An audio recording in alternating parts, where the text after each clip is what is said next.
Assalamualaikum warahmatullahi wabarakatuh. Selamat malam. Alhamdulillahirobbilalamin. Wassalatu wassalamu ala asrofil anbiya'i wal mursalin ala alihi washabihi ajmain. Selamat malam semuanya. Sekarang tanggal 30 Maret 2020, malam tanggal 1. Saya akan baca buku koleksi saya, tapi bukan buku-buku agama ya. Buku babat tanah Jawi, lumayan buat bacaan wong Jawa terutama. F.A. Oldorf, buku babat tanah Jawi ini penerbitnya Cempaka Putih, Gejayan, Yogyakarta. Ini di halaman 41, babat tanah Jawi, halaman 42 ini. Joko Tarub. Di daerah Kudus ada orang yang tinggal di situ bernama Kiai Ageng di Kudus. Ia mempunyai 3 anak, yang 1 ibu dan 2 orang bungsunya lain ibu. Jadi 1 ibu, yang 2 lain ibu. Disuruh beristri, tidak mau, membuat marah ayahnya. Karena takut terhadap kemarahan bapaknya, di waktu malam Ki Joko pergi. Perjalanannya menuju Gunung Kendeng. Ia bertapa di situ hari demi hari, ke hari, terlunta-lunta perjalanannya hingga menemukan taman yang tempatnya teduh, dikelilingi bunga. Ki Joko senang duduk-duduk di bawah pohon. Adapun yang punya taman itu adalah Kiai Ageng Kembang Lampir. Kiai Ageng Kembang Lampir ini punya seorang gadis cantik. Disuruh untuk bersuami juga tidak mau. Di waktu berhenti beduk siang, putri Ki Ageng Lampir tadi mengambil air ke taman itu sendirian. Setelah Ki Joko melihat ada seorang perempuan cantik datang, Ki Joko Tarub ini bersembunyi di balik pohon supaya tidak ketahuan perempuan yang mengambil air itu. Berhubung tidak ada 1 orang pun yang kelihatan, perempuan tadi tanpa ragu-ragu telanjang lalu mandi di kolam. Selesai mandi, waktu akan pulang dikejar oleh Ki Joko Tarub maksudnya. Dipaksa berhubungan intim. Setelah selesai, Ki Joko pergi. Perempuan tadi, anaknya Ki Ageng Lampir, pulang. Lama-lama putri Ki Ageng Lampir itu hamil. Ditanya oleh ayahnya, siapa yang menghamili? Tidak mau mengaku. Kiai Ageng sangat marah serta sangat malu. Karena takutnya akan kemarahan ayahnya tadi, sang putri Ki Ageng Lampir tadi suatu malam pergi dari rumah. Tak tahu mau kemana. Setelah sampai suatu tempat, lahirlah si jabang bayi laki-laki di hutan Kapanasan, di daerah sanalah. Putri Kiai Kembang Lampir meninggal kunduran setelah melahirkan si jabang bayi tadi. Anaknya tergolek di sisi kaki ibunya adalah Kyai Ageng di Selondoko yang kegemarannya menulup pakai bambu. Waktu Kyai itu ke hutan menemukan jabang bayi, lalu digendong dengan sabuknya, lalu meneruskan menulup berburu. Melihat ada kijang, dia senang sekali. Diikuti terus kemana perginya si kijang itu. Lama kelamaan kijang itu hilang, membuat kecewa hati yang tukang uring-uringan kepada jabang bayi. Lalu bayi itu diletakkan di sebuah pepohonan. Kyai Ageng melanjutkan untuk mencari kijang yang tadi hilang. Adapun tempat meletakkan bayi tadi dulunya adalah tempat pertapaan Kyai Ageng Tarup.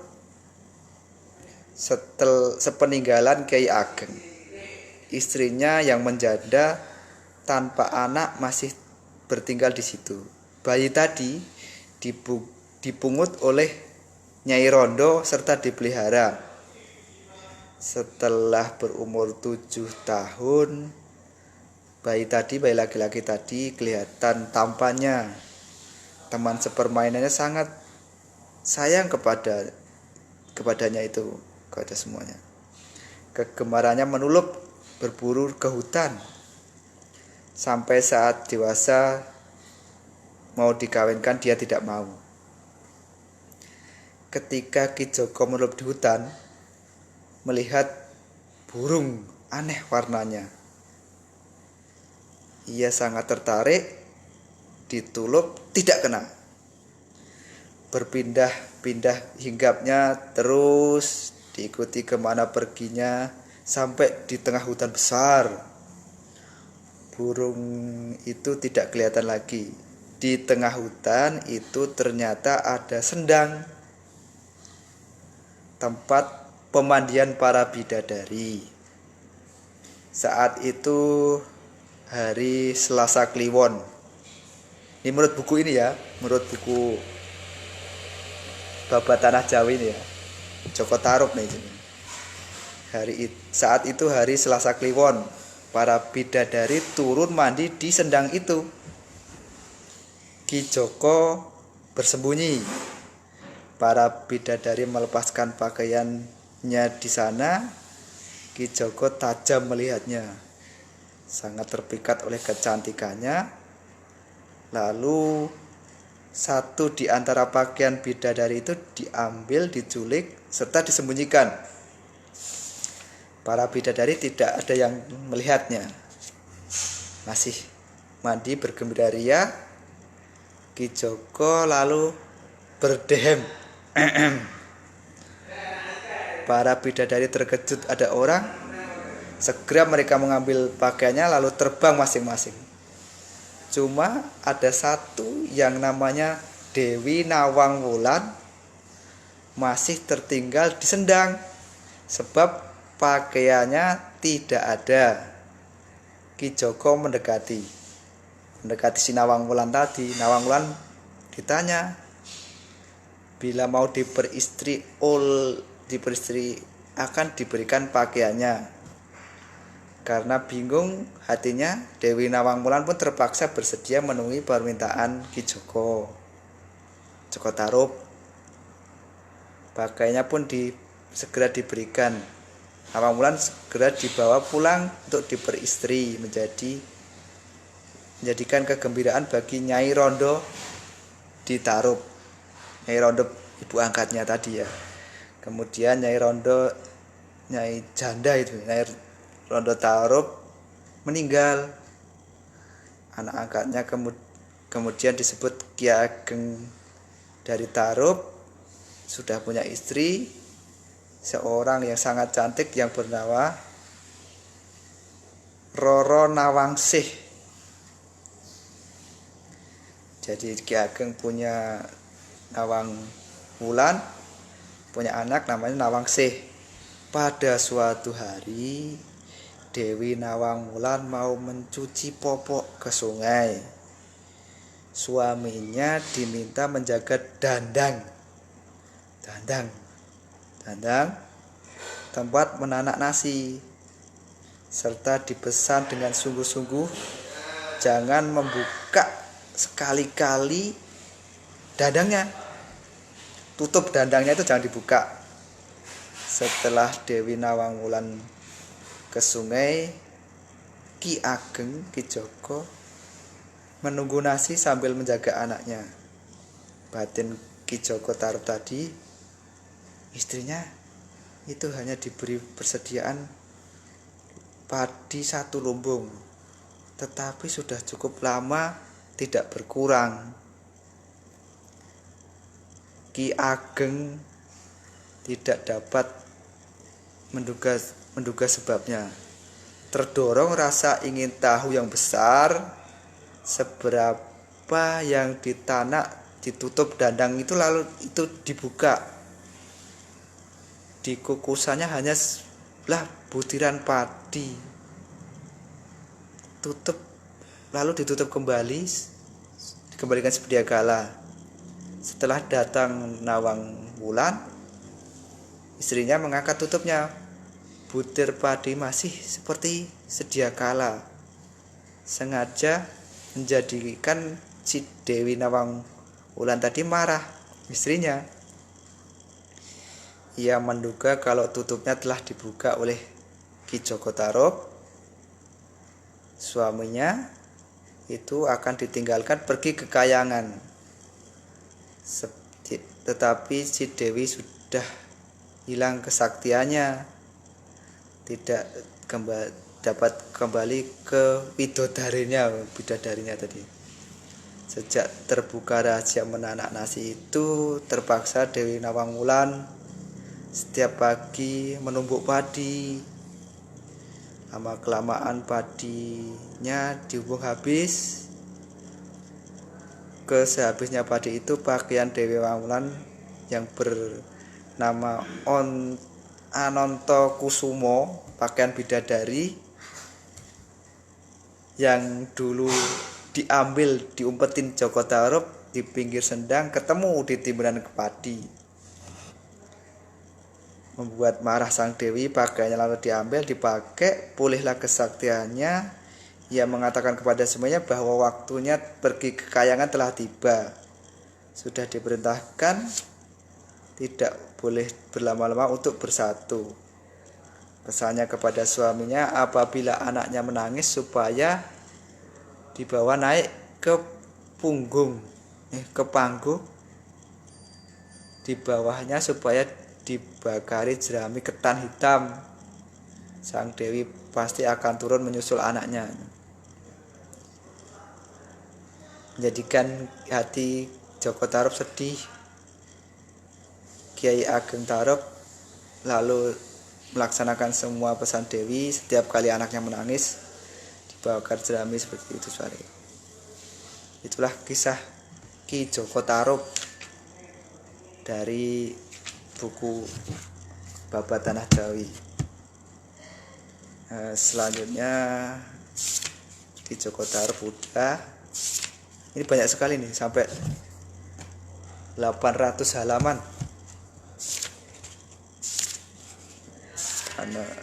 Joko Tingkir halaman 63.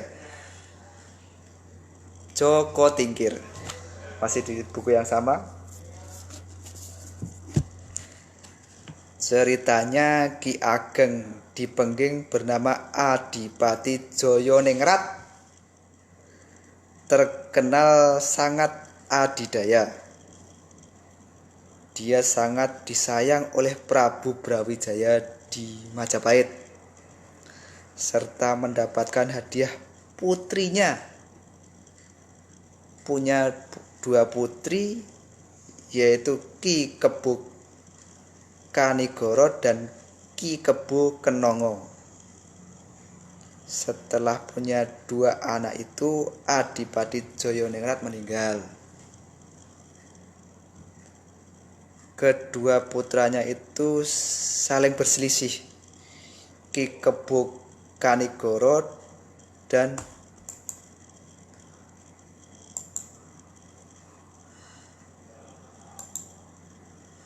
Ki Kebo Kanigoro dan Ki Kebo Kenongo. Ki Kebo Kanigoro terus mempertahankan agama Buddha, lalu pergi ke pertapaan bawah gunung-gunung sebagai petapa, lalu meninggalnya dibakar. Tidak jelas di mana kuburnya. Ki Kebo Kenongo, wis? Ya, saya. Ki Kebo Kenongo mengikuti ajaran Islam, menganut syar'i, hukum-hukum Islam Kanjeng Rasulullah SAW. Ia selalu mendirikan sholat Jumatnya di Pengging. Ki Kebo Kenongo, banyak orang yang sholat Jumat di Pengging. Ki Kebo Kenongo banyak berguru kepada Siti Jenar, teman seperguruan dari Ki Ageng Tingkir, Ki Ageng Butuh, Ki Ageng Ngerang. Keempat tadi menjadi saudara seperguruan serta bersatu hati alias atas kehendak Ki Siti Jenar. Sultan Demak mendengar berita bahwa ada keturunan Adipati Jayaningrat bernama Ki Kebo Kenongo, sekarang bernama Ki Ageng Pengging, itu sudah masuk Islam, tapi belum ada yang menghadap ke Demak, ke Sinuwun, ke Bina Bintoro. Sinuwun Bina Bintoro agak marah maksudnya kepada Ki Ageng Pengging. Bekas kabupatennya juga masih kerabat Sultan Demak. Mungkin ada pikiran untuk mengangkat diri menjadi sebuah raja. Sultan Demak lalu mengutus sesepuh bernama Wonopolo serta membawa 3 pesan. 3 pesan Sultan Demak Wonopolo kepada Ki Ageng Pengging. Oke, nanti dulu ya. Tak ada urusan sebentar.